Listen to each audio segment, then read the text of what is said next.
Hello, is this the Rubber Ducky Rainbow Preschool? Great. Well, I'm calling about the rejection letter that I just got saying you won't allow me to perform Tusk and Beak, my musical puppet show about an elephant and a snowy owl. Well, how could it be too controversial? Oh, you mean the references to homosexuality, cross-dressing, unprotected sex, AIDS, sadomasochism, drugs, and anarchy? You're counting those as controversial? Yeah, but these kids are living with these realities. Don't you understand that? Well, maybe they should spend a little less time thinking about blocks and juice and puzzles, and maybe a little more time getting real. You think the trial scene is over their heads? But that's the fulcrum of the show. It reveals the corrupt system these animals are living in. The kids are totally going to get it. I mean, they've all seen Inherit the Wind, right? None of them have. Okay, that's a bad assumption on my part. All right, well, what if I made some changes? What if the elephant wasn't gunned down in the last scene?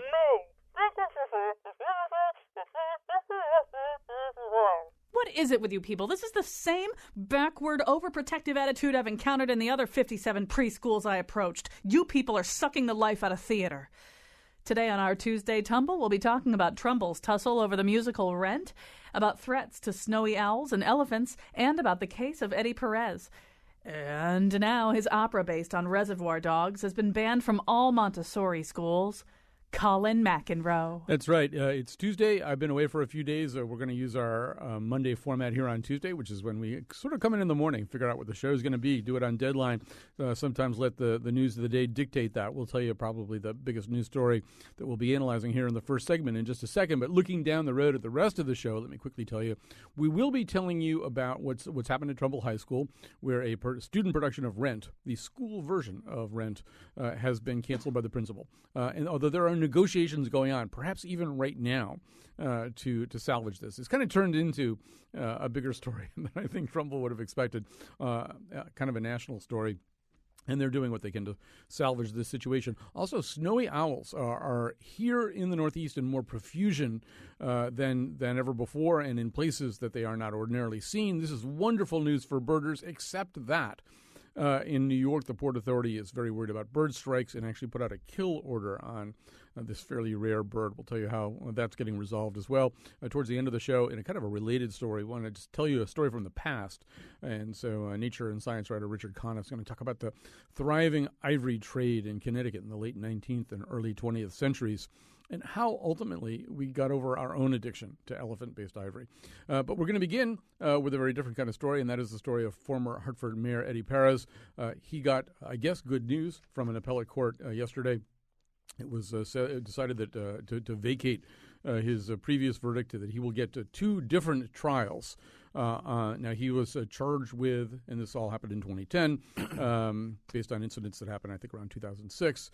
He was charged with two different things, one bribery, basically, one extortion, basically. The cases were combined.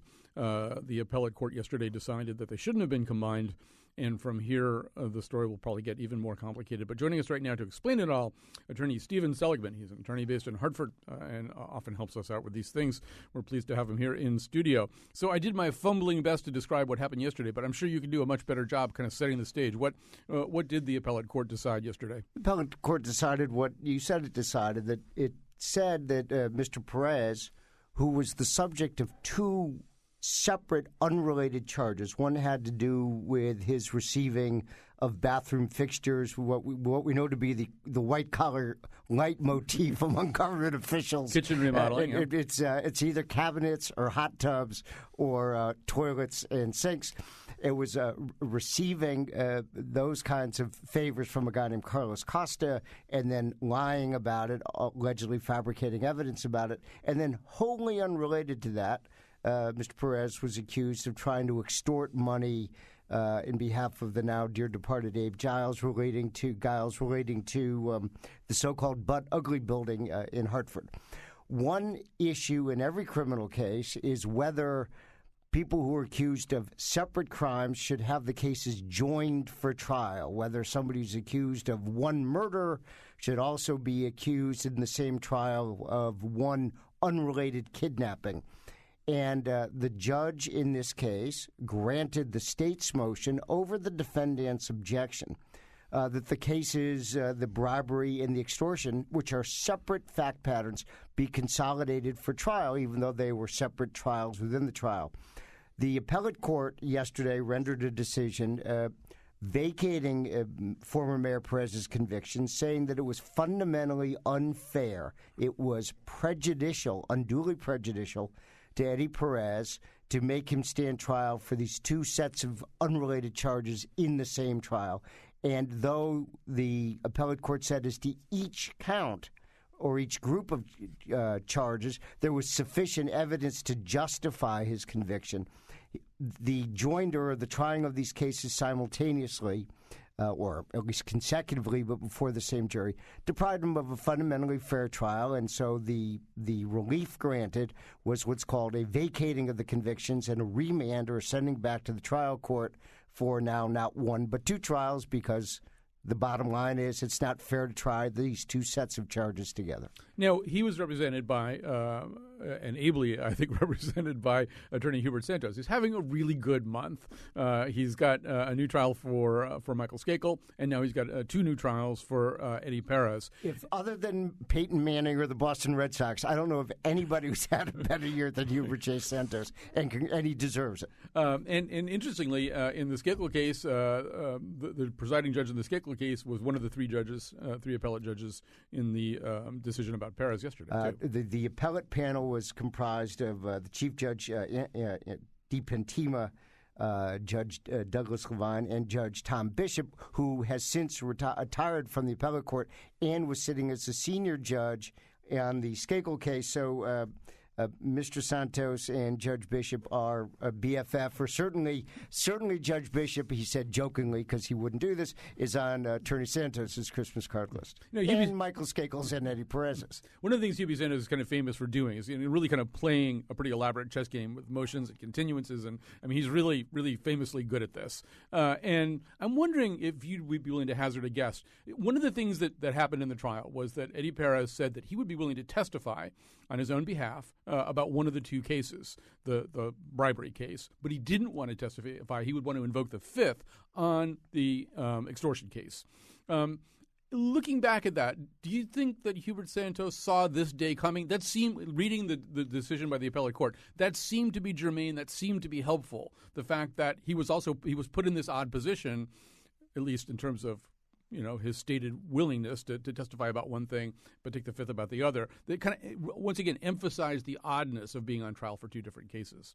When people complain about loopholes or somebody who's a bad guy getting out from under it because of some pin-headed appellate court ruling, I hasten to point out that appellate courts rarely reverse criminal convictions, number one. And number two, in order to get relief on appeal, somebody like Mr. Perez doesn't really have to show that the court made an error, but that the error was harmful. The bane of every criminal defense lawyer's existence is a doctrine called the harmless error doctrine, where the appellate or Supreme Court says it was a mistake, but the defendant appellant has shown insufficient prejudice or actual injury resulting from this mistake.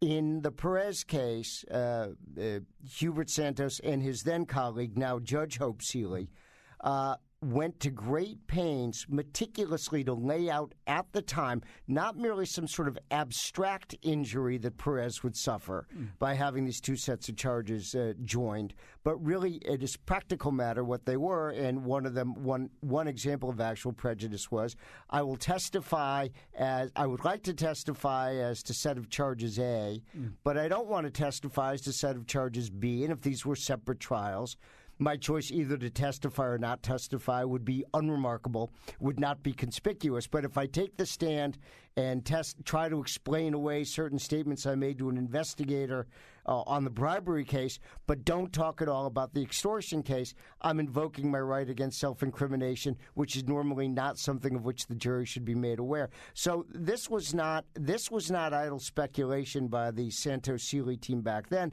and it was incumbent upon them then, as well as before the appellate court, to make a showing of actual prejudice, and they succeeded in doing that. And that's the responsibility of a lawyer to what's called make a record, to say to a judge, Your Honor, not only are you making a mistake, respectfully, but this mistake has significant real-world present repercussions. And they did that, because if they had failed to make that showing, it would have been harmless error, convictions affirmed. Now, as of yesterday, the state has said they're going to do something. Now, they're either going to appeal to an even higher court the ruling issued by the appellate court yesterday, or they're just going to go ahead with these two new trials. Sort of game this out a little bit for us. First of all, how long a process could this conceivably be? Because Perez was convicted, of course, he had a right of appeal. Because these were not the most serious crimes, his right of appeal was to our intermediate appellate court, which is called simply the appellate court. Don't ask me why. Not a good name. Now he has prevailed, so the state has a right to seek review by the Connecticut Supreme Court, but it's not an appeal as a matter of right. So it would have to petition for what's called a writ of certification. Whether or not the Connecticut Supreme Court would grant the writ, the petition, is subject to its discretion. So the state's options are either A, within 20 days of this decision being officially announced, which is not until next week, another odd concept we have here, but within the next 3 or 4 weeks to petition for certification to the Connecticut Supreme Court, or do nothing, in which case the ruling of the appellate court becomes final and the case is remanded, sent back to the trial court to 101 Lafayette Street in Hartford for now to get calendared as two separate trials. Which way the state will go, I don't know. Either way, uncertainty typically is what breeds resolution of cases. So the state's attorney can say to Perez's lawyer, okay, you've won this round, you've not won the war, you can run but you can't hide. Santos can say, well, we're going to learn something from these first trials, we're going to win it the next time around. Who knows really what the last offer was on the part of the prosecution back several years ago when the case was tried. My prediction is that this case, whether it goes up on appeal or not, now the time is ripe for there to be a plea bargain. Whatever Eddie Perez is now, he's that many years removed from office. I don't envy a guy who's been going to bed for the last 3 years, having heard the trial judge say you're going to prison for 3 years. He certainly had the right to take this appeal, but he's suffered by the pendency of these charges in this appeal. And the state, on the other hand, the case has been tried, and a jury has accepted these witnesses. Both of the government's witnesses on each of these sets of charges were of some questionable credibility. The jury believed them and didn't believe the defense's explanation. So I think everybody gets educated, and the overwhelming likelihood is there will be some kind of plea bargain or resolution. Because, in fact, I mean, just to sort of put it in a hypothetical terms, but probably not all that hypothetical, if, in fact, the first time around the state's attorney said, I won't accept a plea bargain that doesn't include prison time, that was then, this is now. Now he's been through an entire trial. He's facing 2 more trials. He's gotten a decision that was unfavorable to him from the appellate court. He might be in a different frame of mind. He might not be so absolutist about that. That he could be either the state's attorney or Mr. Perez. You never know. I don't know from the outside looking in what the best offer was and why the case didn't resolve by a plea bargain. But now the circumstances are changed. Both sides have learned something about the quality of their cases. And if you're Mr. Perez, you got to say, it went bad for me. It went poorly for me once before. Now, on the other hand, you say, but it went poorly for me because I was in this unduly prejudicial situation, and if I have separate trials, maybe I'm going to do better. But I think a case settled is a case won. All right. So thank you, Attorney Stephen Seligman. It has been a good year for Hubert Santos. If he could get a posthumous pardon for Jack Ruby by New Year's, I'd say that's pretty much the trifecta. I would expect nothing less at this point. Stephen Seligman, thanks very much for joining us. lawyer for some help. When you're sitting in the courtroom, pay attention to the judge. Sua sponte means he did something on his own without a nudge. You don't like what is happening, be cool and do not vent. Act a fool, you're off to jail. That is called contempt. May it please the court. May it please the court. My argument is ready. May it please the court. 525,600 minutes. 525,000 moments, oh dear. 525,600 minutes. How do you measure a year? In daylights, in sunsets, in midnights. It may seem like that long since the Trumbull Thespian Society got the news that their production of Rent, their proposed production of Rent, their planned production of the musical Rent by Jonathan Larson, you're just hearing a song from it right there, probably the most famous song from it, had been canceled by the principal of the Trumbull High School that they attend. Joining us right now is Larissa Marks. She's a student there, a president of the Trumbull High School Thespian Society, and someone who's done a pretty remarkable job in terms of calling attention to this problem, using social media and the press to get the story out, and to make this into a pretty interesting conversation about these kinds of plays and their place in a high school theater setting. So, Larissa Marks, first of all, welcome to the show. Thank you so much for having us. So I know that there's been quite a bit of back and forth between you and the principal and between a bunch of other stakeholders. The first selectman of Trumble's gotten involved as well. Before we get to sort of where things are right now, for people who haven't followed the story all that carefully, what did the principal of Trumbull High School tell you about the reason for canceling the planned production of Rent? So in late November, we were supposed to have an informational meeting about auditions, which were going to happen in 2 weeks. However, instead we had a thespian meeting with our principal, Mr. Greeno, where he told us that we would not be allowed to put on the musical because it has too many sensitive issues in it. And the sensitive issues are homosexuality, sex, unprotected sex, AIDS, drug use. Those are the kinds of things. And I know that you're planning to do what's called the school edition. I don't know how tamed that is. I mean, I know the original production of Rent. I don't know how different the so-called school edition is. So the school edition tones down a lot of the language in the show, as well as omitting some of the drug references. However, most of the storyline is kept intact. And so, Larissa, what have you said back? What argument have you, or arguments have you mustered on behalf of doing this show? So our campaign to try and bring Rent to Trumbull has basically been to show that there is support from the community for this show, and that the students at Trumbull High, as well as the residents in Trumbull, don't necessarily feel like the show has too many sensitive issues or is too controversial to put on in our theater. Yeah, this has actually come up in other parts of the country, and not just with this show. It's the Laramie Project has been through similar kinds of challenges in high school. Now, there's been some back and forth on this. One of the suggestions that was made by the powers that be was maybe instead of doing it in the high school, it could be done in a kind of comparable summer youth theater. That didn't work out. That's not a possibility. We're going to talk in just a second to somebody from the Goodspeed who's offered you guys a chance to do it there. But it seems to me that the thing that you're talking about right now to the principal and perhaps also involving the first selectman as well is the idea of continuing somehow with the plan to do this in the school, but maybe within kind of a framework or matrix of other kinds of education that would go along with the show, education about some of the issues that come up in the show. Do I have this right? So from what I've gathered from conversations I have had with the administration, different people, is that the school hopes to fully utilize this show as an educational experience, and there's been talk of creating a plan to better inform students about the issues in Rent and its messages. And the details of this plan aren't worked out yet. They're not worked out. I mean, how close are you to... I mean, are you pretty confident at this point that the show will be done at Trumbull High School by the Thespian Society in the 2014 academic calendar? Well, the pendulum seems to have swung towards our side in the last 24 hours, and I don't necessarily want to be overconfident since there are still a lot of details to be worked out.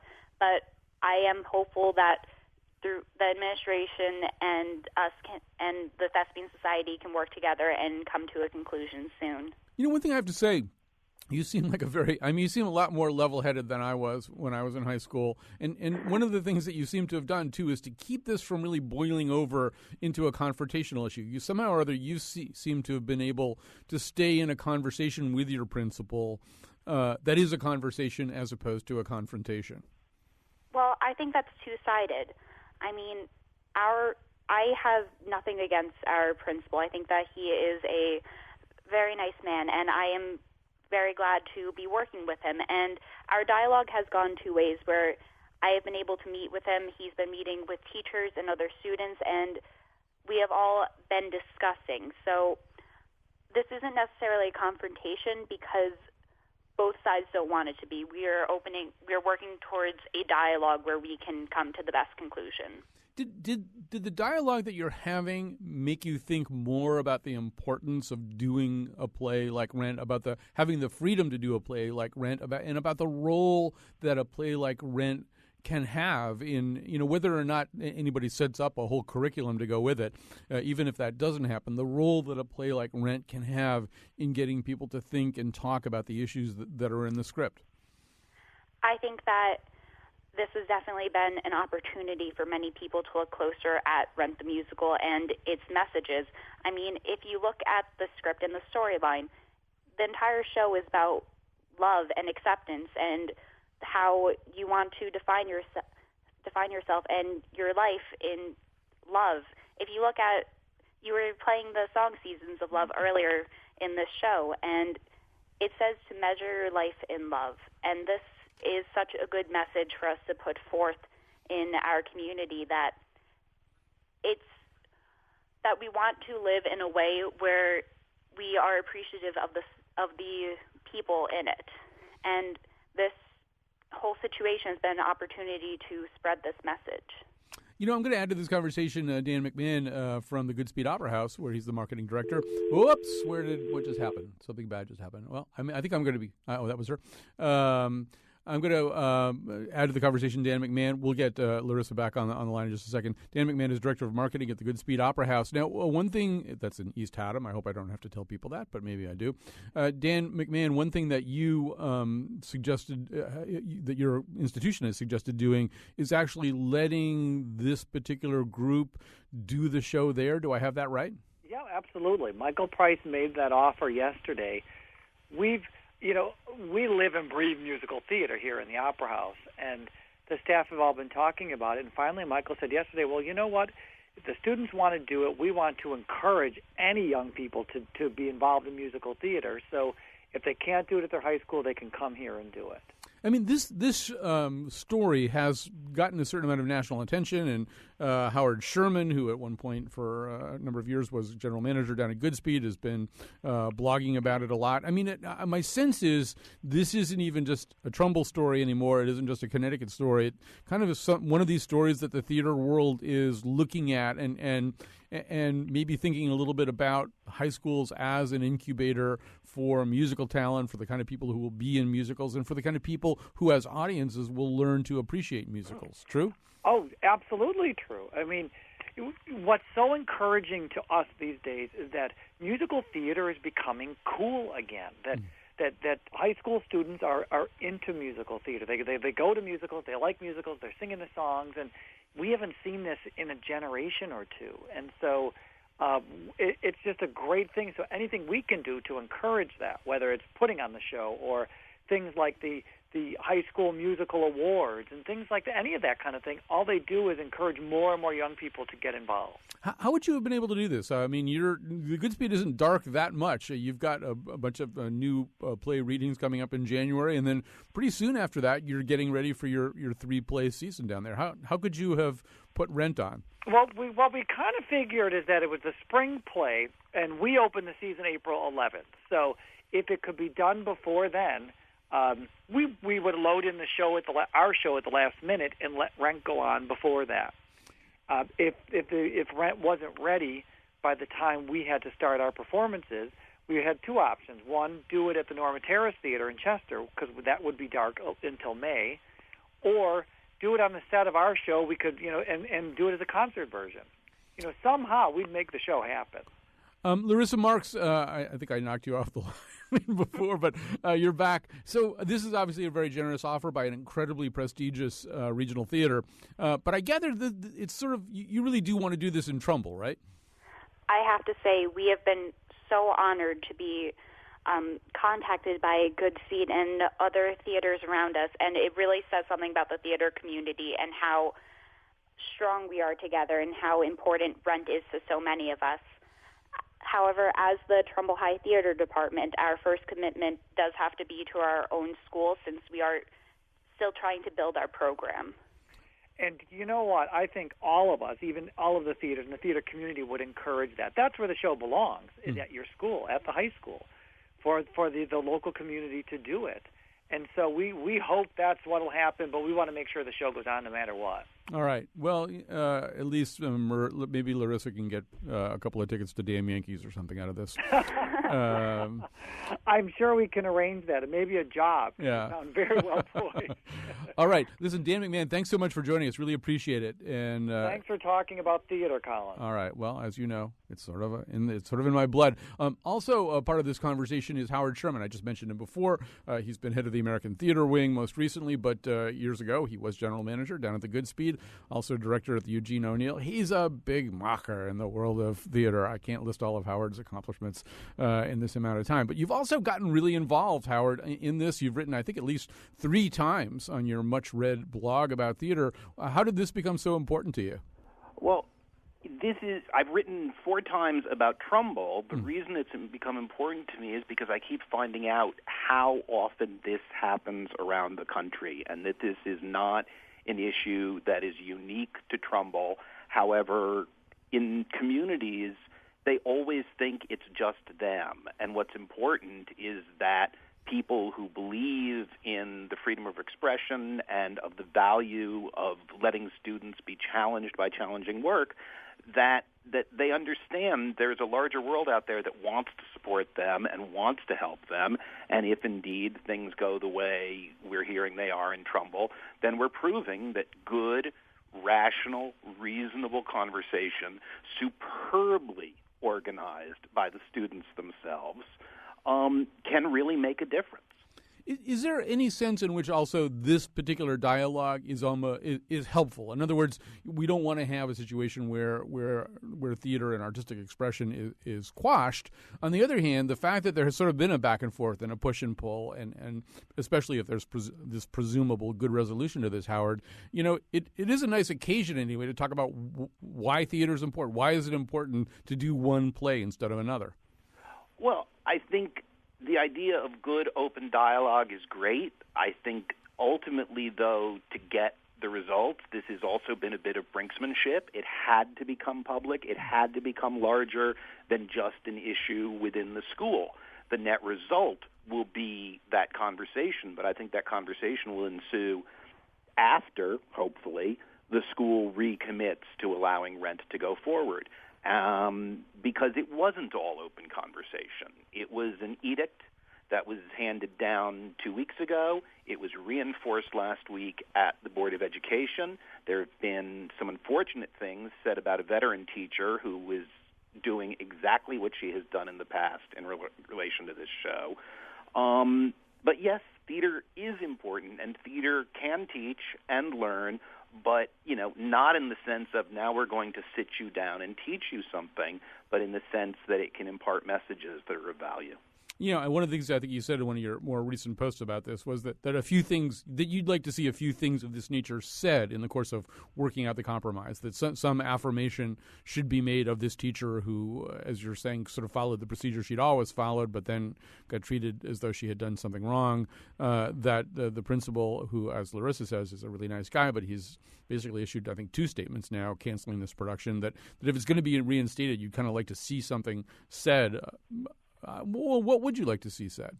I would like to see an acknowledgement of the teacher's commitment to the students, and I really think there needs to be an acknowledgement that it is the students who forced this dialogue open. I think that's what's important.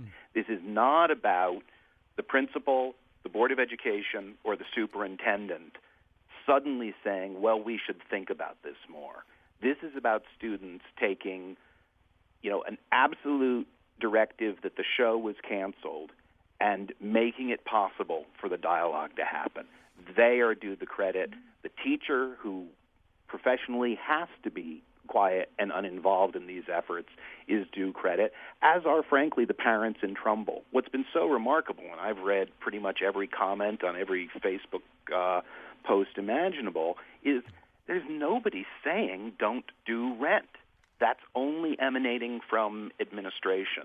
And so fears of appropriateness or backlash are not coming from anywhere but the leadership, and the leadership had to be moved very respectfully by the students to a place where the conversation could happen. Well, Howard Sherman, thanks so much for calling in and for the role you played in all this. And Larissa Marks, I guess it's too early to congratulate you, but hopefully in the next 24 hours or so, you may get some good news, right? I sure hope so. All right. Larissa Marks from Trumbull High School, president of the Trumbull High School Thespian Society. Thanks for being part of this conversation as well. We're going to do a quick pivot here. We can do these things on this show. Somehow or other, we're going to go from rent to owls. There may be some connection. Maybe even Patrick Comans knows what it is. He's the director of bird conservation for the Connecticut Audubon Society, our go-to guy in the bird world. So, Patrick, we've had sort of good news and bad news, right? The good news is that for whatever reason, and maybe you know a reason, the snowy owl is showing up around these parts in greater profusion than in the even recent past. So first of all, set that scene for us. I mean, how big a bounce back is the snowy owl having?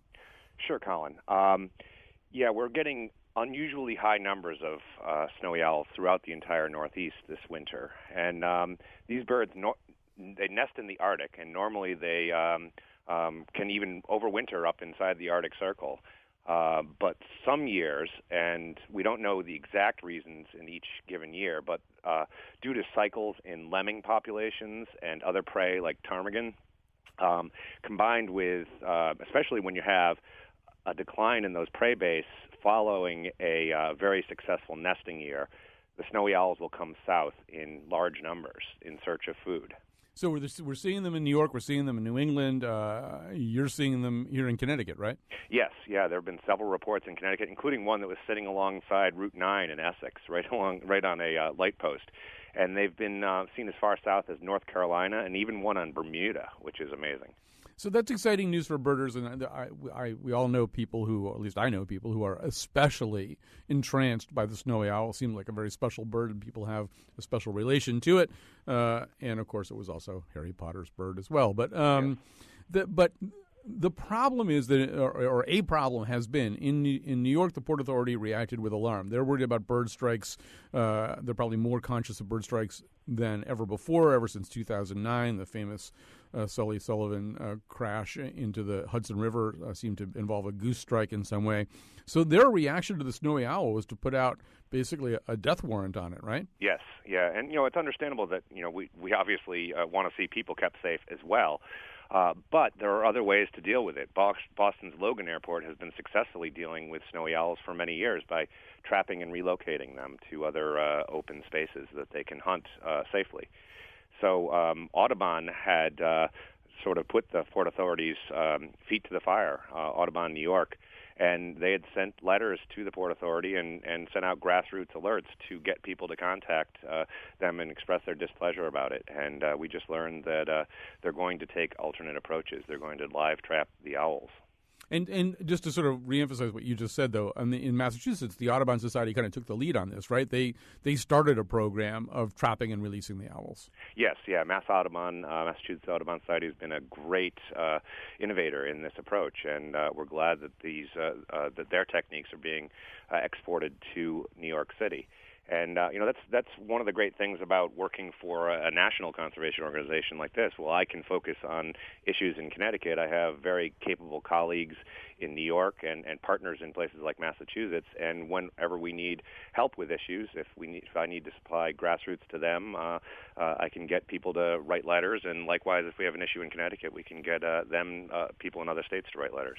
One thing that I've heard or read, and I don't know how true this is, but that one of the reasons that some place like like the Port Authority or its equivalent in Massachusetts might get worried about this is that the snowy owls look at these tarmacs, they look at these landing fields, and it looks enough like a tundra so that they're maybe kind of attracted to being there. True? Exactly. They like wide open spaces. They're birds of the open tundra, so they tend to show up in places like airports or big farm fields, or especially along the coast with tidal marshes. Places like Plum Island, Hammonasset Beach State Park are always attractive to snowy owls, and they'll even show up on islands, on offshore islands like Faulkner Island or Goose Island. Good news, you get the compromise in New York. This seems to be a day for us to celebrate compromises. And bad news, of course, is that before you did that, a number of snowy owls met their death, right? The Port Authority had people out there with shotguns. Yes, they did. And that's really unfortunate. These birds do have a high mortality rate. They're generally young birds. And that's, one reason we should give them space. If you see a snowy owl on the beach, don't try to approach it and take a picture with a cell phone, because that could also lead to mortality, because these birds are in a very tight energy budget. But enjoy them. And yes, it was unfortunate that a few were killed, but I think, if we have a good resolution and we're going to be keeping an eye on things to make sure that promises are met, I think it's going to be a good news story overall. What's the status of snowy owls overall? I mean, we've talked a little bit about the cycles that either bring them here or don't bring them here on a given year, but is it an endangered bird? No, they're doing well as far as we know. They're a difficult bird to keep track of because they're found across the vast Arctic. They're circumpolar. That is, they're found all across the northern hemisphere and really in some amazingly remote areas. So it would be very difficult to get accurate information on population trends. But as far as we can tell, they're doing okay. All right. Well, listen, Patrick Comins, Director of Bird Conservation for the Connecticut at the National Audubon Society. Thanks for joining us today. Yes, thank you, Colin. All right. We're going to keep moving here. We're going to take a little break. We're going to come back with kind of a related story, a story about our not-so-proud past in Connecticut when two towns along the Connecticut River were pretty much the center for the use of ivory on pianos. On the snow, I've been waiting for you to come home. It's again that time of year, December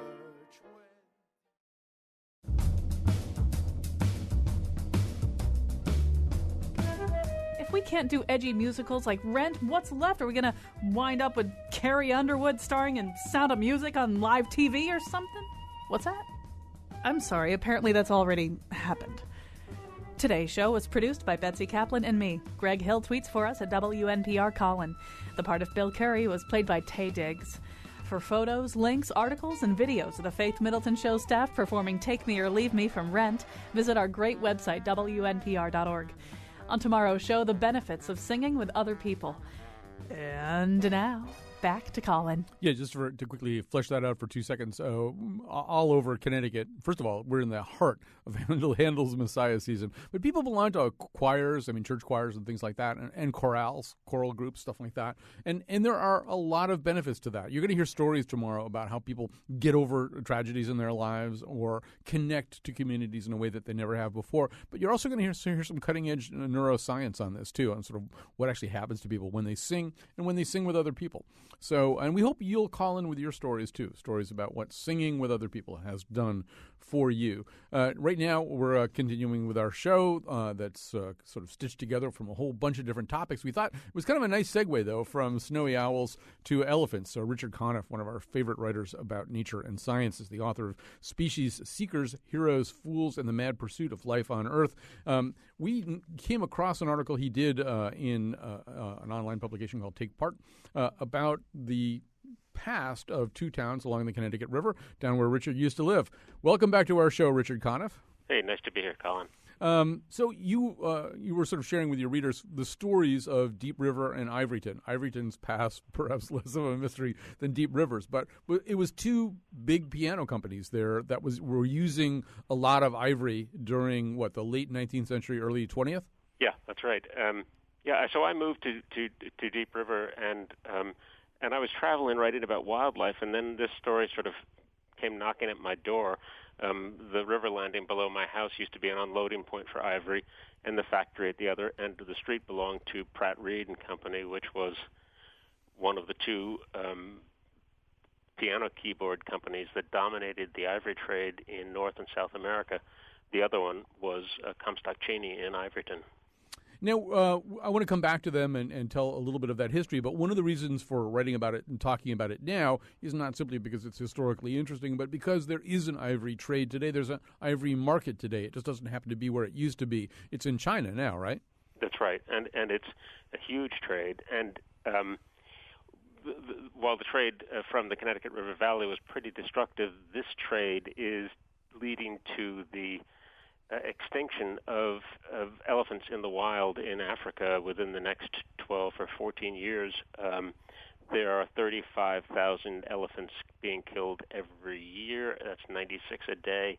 And some countries that are sort of the heart of elephant habitat, like Tanzania, are predicting that they will not have any more elephants before too long. Do the Chinese want the ivory for the same things that we wanted it for 100 or more years ago, or do they do something else with it? Well, no, we wanted it for music, for our piano keyboards. But it is the same. They want it for carvings, for knickknacks.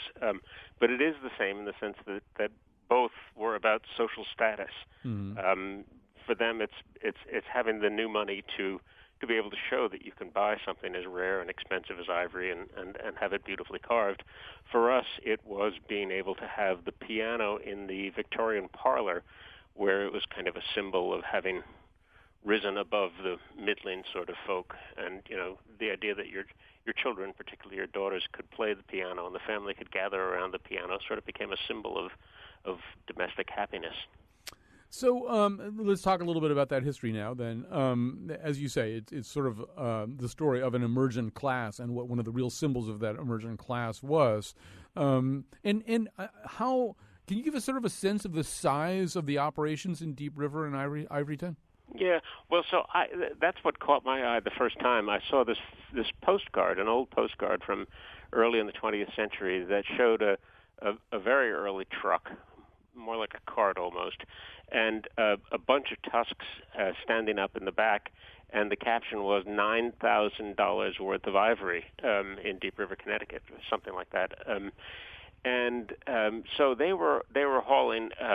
At that point, I think it was the ivory of 1,000 elephants were going to the factory at the end of my street to Pratt Reed, and this would have been around the turn of the century. The trade was about the same size over in Ivoryton. So thousands of elephants every year were being killed to supply the factories in those two towns. And I should say that Meriden also had an ivory business. Its business was more to do with dinnerware and ivory-handled knives and that sort of thing. Was there any, we're sort of talking really kind of about a period of use of Ivoryton that ends pretty much begins kind of at the tail end of the abolition movement. And the abolition movement's kind of a nice example of a debate that was going on, of a feverish debate that was going on in America. Was any comparable debate about elephants? Did anybody question whether this was a good thing to be doing? No, not at all. I think the idea was that, in fact, there was an article published that I came across in my research that said that elephants are as numerous as flies in Africa. So the idea was that there were going to be, it was like suggesting that you could empty the seas of their fish. There was just an endless supply of elephants, so not to worry. And one of the founders the founder of one of these two businesses, the one in Deep River, he was an abolitionist, right? Yeah, George Reed is a very interesting character because in the 1830s, when it was very risky to be an abolitionist in Connecticut, he was actively fighting against slavery, and his house in Deep River was a station on the Underground Railroad. And in fact, a well-known Deep River character in the later 19th century came to the town via the Underground Railroad in the 1850s, and he took up the name Billy Winter. There's still a street in town named Winter Avenue, I think. So, yeah, lots of very idealistic work against slavery on George Reed's part. but not so much for the elephants. Bad news for them. And this is maybe not incidental. You probably saw the same article I did today in the Science Times, where philosophers and animal rights activists are also sort of talking about how to evaluate the rights of animals and whether animals can have rights that amount to personal rights. That an elephant can recognize his or her reflection in the mirror, things like that. Yeah, but that would have been completely alien in the 19th century. Nobody would have even given that a moment's thought. But the other irony about George Read is that his business depended on Arab caravans that would leave from Zanzibar and go deep into the countryside to gather the ivory. And those caravans generally proceeded by violent raids on villages, killing the women and the children, and seizing the men and some of the women to carry the tusks back down to the coast. And we supplied the gunpowder and the weapons for that, and yet somehow managed to keep that off of the moral register. And it's possible because Africa was a very long way away from the Connecticut River Valley at that point, that people didn't know. On the other hand, traders from Deep River and Ivoryton went to Zanzibar and they managed the business. And it's hard to believe that they didn't communicate about some of the problems and some of the other unsavory aspects of the trade that they were witnessing. Well, Richard Conniff, let's sort of bring this back to the present moment then. I mean, obviously, we have very different attitudes as a nation right now about elephants and about how animals teetering on the brink of extinction ought to be treated, different attitudes than we did in 1860 or 1920. But is there anything from that? Meanwhile, China doesn't necessarily share those attitudes. So is there anything from that distant Connecticut past that can instruct the present Chinese moment? Yeah. Well, so the first thing, first I think the Chinese are changing their moral values and their environmental ideas pretty quickly. I mean, if only as a matter of survival, just being able to breathe in their cities, they need to realize that taking care of the environment matters. And so their values are changing quickly, and there are people who are working to change their values towards animals as well. And so I think that'll happen. But what they need to know from the Connecticut River Valley is that our role in killing thousands and thousands and thousands of elephants and eliminating them from large parts of Africa at that time is a permanent mark of shame for us.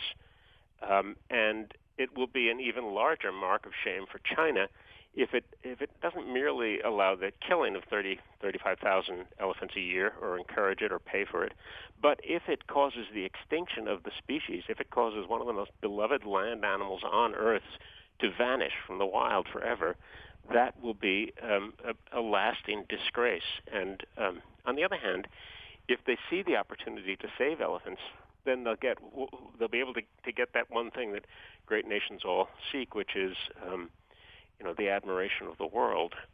So status, which has been the demise of the elephant, could in the end become its salvation.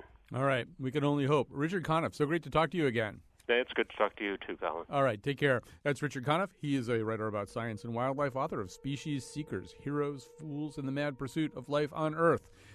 Hey, let us know how you like these shows. We'll in the middle of the week. By the way, you're hearing Paul Winter's song derived from the calls of elephants. A Paul Winter composition that we're ending with called, appropriately enough, The Call of the Elephant. So while you're hearing the elephants, let me quickly also mention, communicate with us at Colin, COLIN, at WNPR.org. One thing we are doing is shifting a little bit. Not every day. In the middle of the week, we usually do kind of 1 hour shows that focus intently on one idea. That's what we'll be doing tomorrow and on Thursday. But at the beginning of the week and the end of the week, maybe a little bit more of a deadline orientation. Let us know how you like or don't like what we're doing. Thanks to everybody who helped out today. We'll talk to you tomorrow.